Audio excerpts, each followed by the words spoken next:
Nós estamos vivendo dias difíceis e a igreja olha para as Escrituras Sagradas em busca de orientação e compreensão dos tempos em que nós estamos vivendo. O sermão escatológico de Jesus é uma das passagens mais claras que nós encontramos em toda a Bíblia a respeito daquilo que nos aguarda até a chegada do Senhor Jesus Cristo.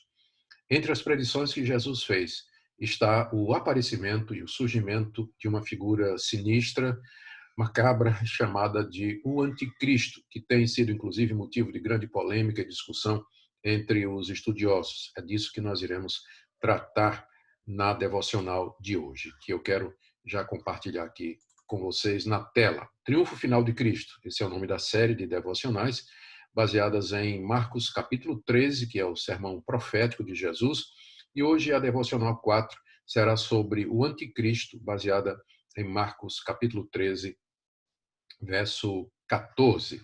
Verso 14. Muito bem. Lembrando que nós vimos até agora, nós vimos que o Senhor Jesus, no seu sermão profético, anunciou os seguintes eventos a acontecer: a destruição do templo, que já se cumpriu no ano 70, o princípio das dores, que é o período que foi inaugurado com sua vinda, sua morte, sua ressurreição e a chegada do Espírito Santo. Esse período, princípio das dores, seria marcado pelo que nós chamamos de sinais dos tempos, que inclui o surgimento de falsos profetas, guerras, rumores de guerras, terremotos, fomes, pestes, epidemias e calamidades naturais, e o anticristo e a grande tribulação logo em seguida.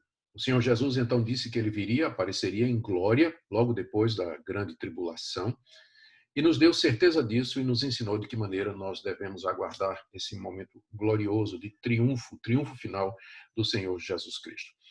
Aí nós vimos, conforme você está olhando na tela aí, nós já vimos a destruição do templo, o princípio das dores e os avisos que Jesus deu aos seus discípulos a respeito das perseguições que eles haveriam de sofrer. E agora nós veremos o anúncio da chegada do anticristo e com ele a grande tribulação. Só lembrando, Jesus aqui nesse sermão está apontando para os eventos do período entre a sua primeira vinda e o seu retorno em glória. E a predição exata dos eventos que haveriam de se suceder serviriam para confirmar Jesus como Filho de Deus, como profeta, e garantir a veracidade das suas palavras, especialmente a respeito do seu retorno. Ele fala da destruição do templo, sofrimentos da igreja, fim do mundo e sua segunda vinda. Esses assuntos eles estão misturados nesse mesmo sermão, de forma que nem sempre é fácil distinguir.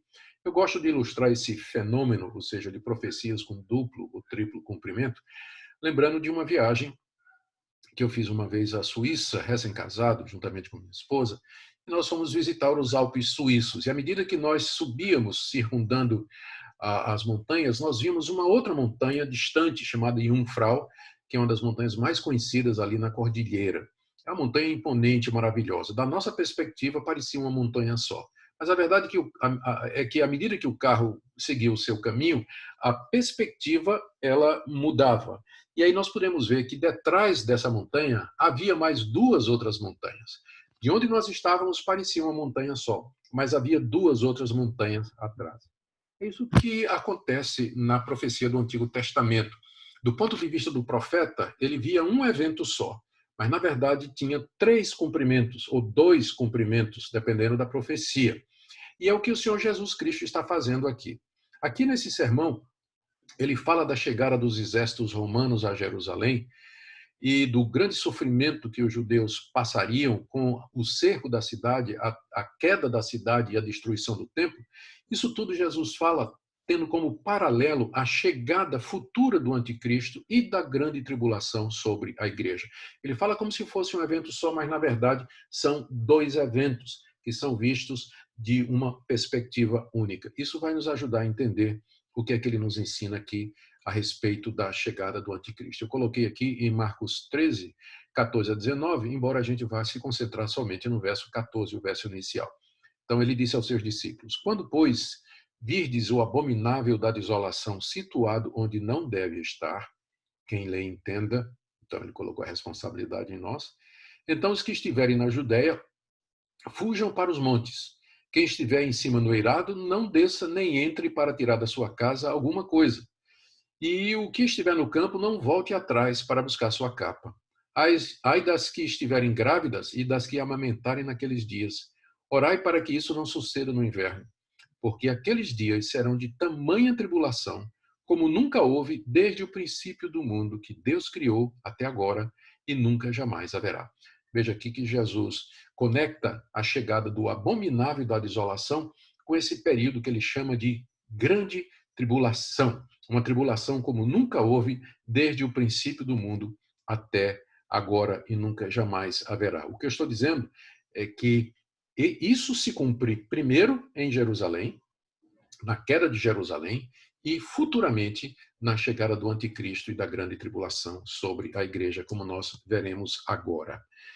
O próximo slide, que é esse que você tem aí, ele fala das manifestações do abominável da desolação. O sinal da grande tribulação que Jesus disse que aconteceria, ele disse aos seus discípulos, é exatamente o aparecimento desse abominável da desolação. Essa figura escatológica, nós percebemos que ela se manifesta em 3 períodos na história. Ela foi mencionada a primeira vez pelo profeta Daniel e se referia a Antíoco IV Epifânio, um rei seleucida que dessacrou o templo de Jerusalém 150 anos antes de Cristo. Depois, o abominável da desolação reaparece com os exércitos romanos, que cercaram Jerusalém e a destruíram no ano 70 depois de Cristo. E, finalmente, ele vai se manifestar plenamente no anticristo que ainda haverá de chegar, e com ele a grande tribulação. Se ajudar, está aí um gráfico onde nós temos essas 3 manifestações do anticristo. No ano 150, Antíoco IV Epifânio, vou falar com mais detalhes sobre isso. No ano 70, a invasão romana de Jerusalém. E no ano desconhecido, o surgimento do anticristo e seu império mundial. Vamos começar com Antíoco Epifânio. Veja aqui o que o profeta Daniel falou a respeito de um rei que haveria de tentar acabar com o culto a Deus e estabelecer a abominação desoladora. A profecia de Daniel é cerca de 500 anos antes de Cristo. E ele fala 3 vezes no seu livro a respeito da abominação desoladora. Vamos ler? Daniel 9:27. Ele fará firme aliança com muitos por uma semana. Na metade da semana fará cessar o sacrifício e a oferta de manjares. Sobre a asa das abominações virá o assolador, até que a destruição que está determinada se derrame sobre ele. Daniel 11:31. Deles sairão forças que profanarão o santuário, a fortaleza nossa, e tirarão o sacrifício diário, estabelecendo a abominação desoladora. Daniel 12:11. Depois do tempo em que o sacrifício diário for tirado e posta a abominação desoladora, haverá ainda 1290 dias. Em resumo, essa profecia de Daniel se cumpre, primeiramente, na chegada de Antíoco IV Epifânio ao poder e nas tentativas que ele fez contra os judeus de impor o seu regime, a sua lei e a sua religião. Era um rei seleucida que conquistou Israel no ano 167 a.C., 350 anos depois que Daniel havia feito essa profecia. Ele começou uma campanha intensa para acabar com os costumes judeus e também com o culto a Deus, e no ano 150 ele mandou colocar um altar ao deus Zeus, que era a divindade chefe do panteão grego. Ele colocou uma imagem desse deus pagão no templo de Jerusalém. Pensa só no que isso representou para os judeus. E sacrificou um porco no altar do templo. O porco era considerado um animal impuro pelos judeus. E ele foi lá e sacrificou um porco no altar de Deus.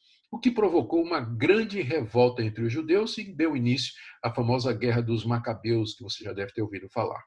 Então, Antíoco Epifânio é o cumprimento inicial da abominação desoladora falada pelo profeta Daniel. Jesus, 500 anos depois de Daniel, e 150 anos depois de Antíoco Epifânio, ele usou a profecia de Daniel com mais uma outra aplicação.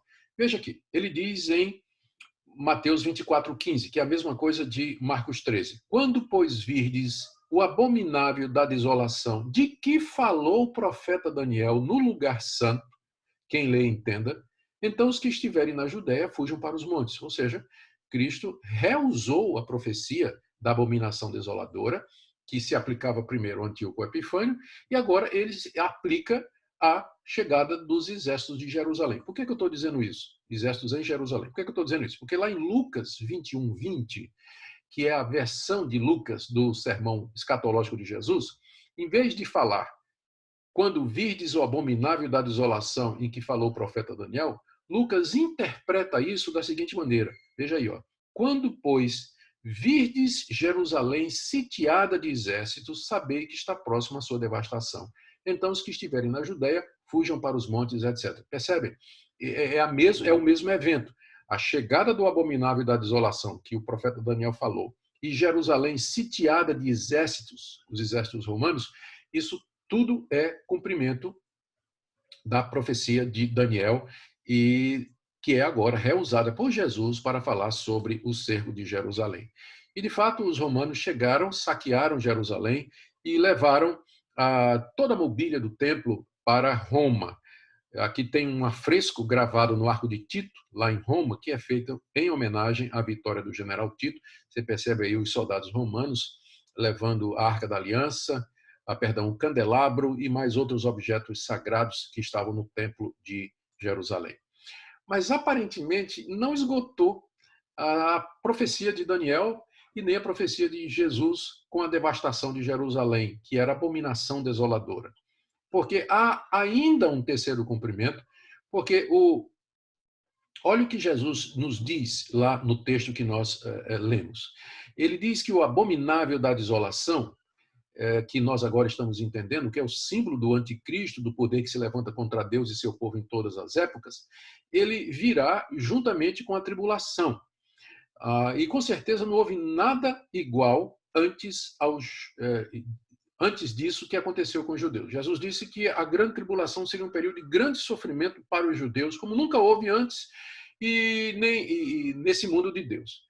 Entretanto, houve coisa terrível depois disso entre os judeus. Menciono o Holocausto sob Hitler, onde 5 a 6 milhões de judeus foram exterminados, cruelmente assassinados nos campos de concentração de Auschwitz, Mauthausen, Dachau, que eram as 3 principais cidades onde havia aquelas câmaras de gás, onde os judeus foram mortos. 5 a 6 milhões de judeus. Ou seja, Jesus está apontando para alguma coisa ainda mais para frente. Jesus disse que a grande tribulação se encerraria com sua vinda em glória. Deixa eu reler aqui para vocês Marcos 13, 24. Ele diz assim, mas naqueles dias, após a referida tribulação, o sol escurecerá e a lua não dará sua claridade, e então vocês vão ver o Filho do Homem vindo com poder e glória nos céus. Ou seja, a grande tribulação será encerrada com a vinda de Cristo. Ora, Cristo não veio no período de Antíoco Epifânio. Cristo também não veio na destruição de Jerusalém. Portanto, ele virá ainda, o que implica que haverá uma outra manifestação do anticristo e haverá uma grande tribulação futura que será encerrada com a vinda do Senhor Jesus Cristo. O apóstolo Paulo, ele também falou de alguma coisa futura. Eu quero ler aqui, 2 aos Tessalonicenses, capítulo 2, de 3 a 10. Ninguém de modo nenhum vos engane, porque isto, a vinda de Cristo, não acontecerá sem que primeiro venha apostasia e seja revelado o homem da perdição, o homem da iniquidade, o filho da perdição, o qual se opõe e se levanta contra tudo que se chama Deus ou é objeto de culto, a ponto de assentar-se no santuário de Deus, ostentando-se como se fosse o próprio Deus. Veja como essa linguagem é muito parecida com as passagens do profeta Daniel que se referiam à desolação, à dessacralização do templo, a cessação do serviço a Deus por essa pessoa que chegaria com grande poder. Paulo continua, então será de fato revelado o iníquo, a quem o Senhor Jesus matará com o sopro de sua boca e o destruirá pela manifestação de sua vinda. Ora, o aparecimento do iníquo é segundo a eficácia de Satanás, com todo o poder, sinais e prodígios da mentira e com todo engano da injustiça aos que perecem. Eu destaquei aqui os adjetivos, os apelativos que Paulo usa para se referir ao anticristo, que ainda haverá de vir. Ele diz que vai ser durante a apostasia, ou seja, o período em que a igreja vai se desviar das verdades de Deus, chama o anticristo de o homem da iniquidade, o filho da perdição e o iníquo. São adjetivos que Paulo usa para se referir ao anticristo. O apóstolo João também se referiu ao anticristo, e com termos até mais exatos. Ele diz aqui, filhinhos, na sua primeira carta, filhinhos, já é a última hora. E como ouvistes que vem o anticristo, ele está se referindo ao que Jesus tinha dito. Ao que Jesus tinha dito. Vocês ouviram o que o Senhor Jesus disse, que o anticristo ainda está por vir. João diz, também agora muitos anticristos têm surgido pelo que conhecemos que é a última hora. Os anticristos são os falsos profetas, porque eles têm esse mesmo espírito que haverá no anticristo, uma falsa religião se passando por Cristo, se passando por Deus. Aqui nessa mesma carta, no capítulo 2, verso 22, João diz assim, quem é o mentiroso, senão aquele que nega que Jesus é o Cristo? Esse é o anticristo que nega o Pai e o Filho. E no capítulo 4, de 1 a 3, ele diz, nisso reconheceis o Espírito de Deus. Todo espírito que confessa que Jesus Cristo veio em carne é de Deus. E todo espírito que não confessa Jesus não procede de Deus. Pelo contrário, esse é o espírito do anticristo, a respeito do qual tendes ouvido que vem e presentemente já está no mundo. Em resumo, o que João está dizendo é que o anticristo virá e que nós já ouvimos isso. Ou seja, só tem uma referência anterior, que é aquilo que Jesus falou no sermão profético que nós estamos estudando. E que o espírito desse anticristo já está no mundo através dos falsos profetas que espalham heresias e ensinos errados a respeito da pessoa de Jesus Cristo.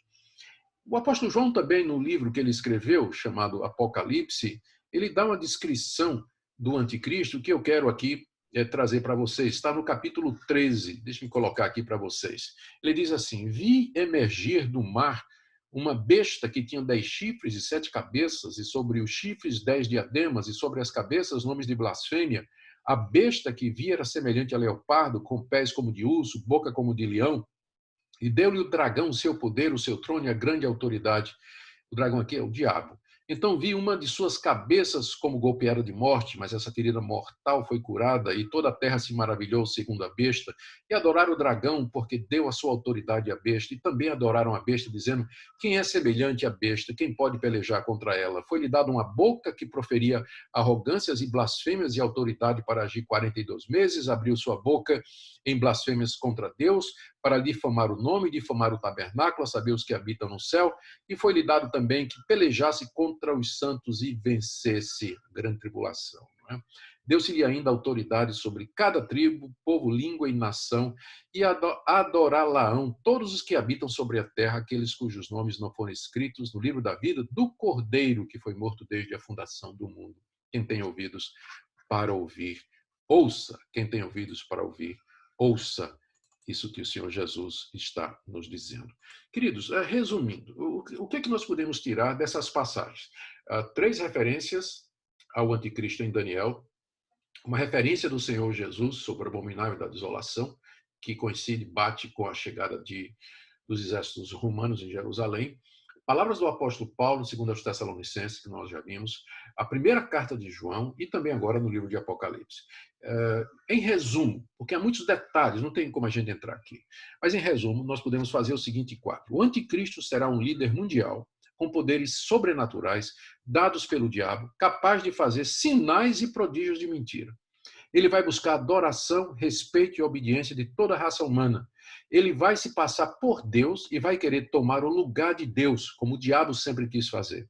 Irá comandar a maior de todas as perseguições contra a igreja, que será a grande tribulação. Ele será destruído por um sopro de Cristo, quando Cristo retornar em glória. Algumas aplicações para nós. O que é que isso tudo tem a ver com o momento que nós estamos passando?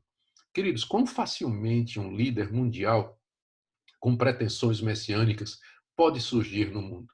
Vamos pensar no período que nós estamos vivendo, esse período de crise, de pandemia que afetou o mundo todo.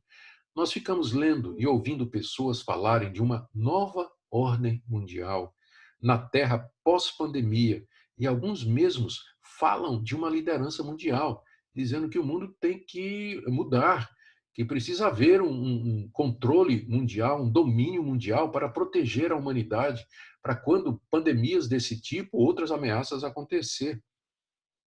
A tecnologia e os meios de comunicação transformaram o mundo em uma aldeia global, cujos habitantes são monitorados digitalmente. Já existe a tecnologia para controlar os nossos passos, para saber onde você está, para saber o quanto você gasta, para saber qual é a sua comida predileta, de que maneira você se entretém usando as redes sociais. Calamidades como essa da pandemia, que mostraram a fragilidade, que mostrou, no caso da pandemia, que mostrou a fragilidade dos sistemas humanos, a fragilidade da política, da economia, da medicina e da ciência, clama por uma liderança mundial forte que conduza a humanidade para um novo mundo de esperança, prosperidade e paz. É quando a humanidade é sacudida por calamidades como essa que se eleva o clamor de que alguém venha nos salvar, alguém venha nos socorrer. É claro que nós sabemos quem é o único que pode fazer isso, Senhor e Salvador Jesus Cristo. Queridos, o anticristo não chegou, mas o espírito do anticristo está presente no mundo, através dos falsos profetas, das falsas religiões, do Estado secularizado que persegue a igreja de Cristo. Cuidemos então para não sermos enganados. Não são poucos aqueles que seguirão o anticristo como se ele fosse Deus. A nossa confiança está no Senhor Jesus Cristo, que morreu pelos nossos pecados, ressuscitou dos mortos e está sentado no trono do universo. Ele reina, aguardando apenas um momento de colocar os últimos inimigos debaixo dos seus pés. Quando ele vier em glória, ele irá vencer o diabo, destruir o anticristo, castigar os ímpios, ressuscitar os mortos, transformar os vivos, dessa forma destruindo e vencendo a morte, o pecado, o mundo e o diabo. E nos dará acesso e entrada ao mundo novo que ele está preparando, a terra nova, os céus novos, recriados pelo poder extraordinário de Deus, onde finalmente nós teremos um reino de paz, de tranquilidade, de felicidade, de alegria indescritíveis pelos séculos dos séculos. É Ele que vai fazer isso, Senhor Jesus. Portanto, sirvamos ao Senhor Jesus humildemente e com plena confiança. Espero que essa devocional tenha ajudado você a entender o que nos aguarda e que você tire consolo da seguinte maneira: uma vez que nós sabemos o que nos aguarda, nós nos preparamos para isso e podemos esperar com tranquilidade e confiança aquilo que nós sabemos que haverá de acontecer. Nós não estamos perdidos, nós não estamos perplexos. Nós sabemos o que vai acontecer porque o nosso Senhor nos disse e falou com detalhes. Deus abençoe sua vida e nos vemos na próxima devocional. Um abraço.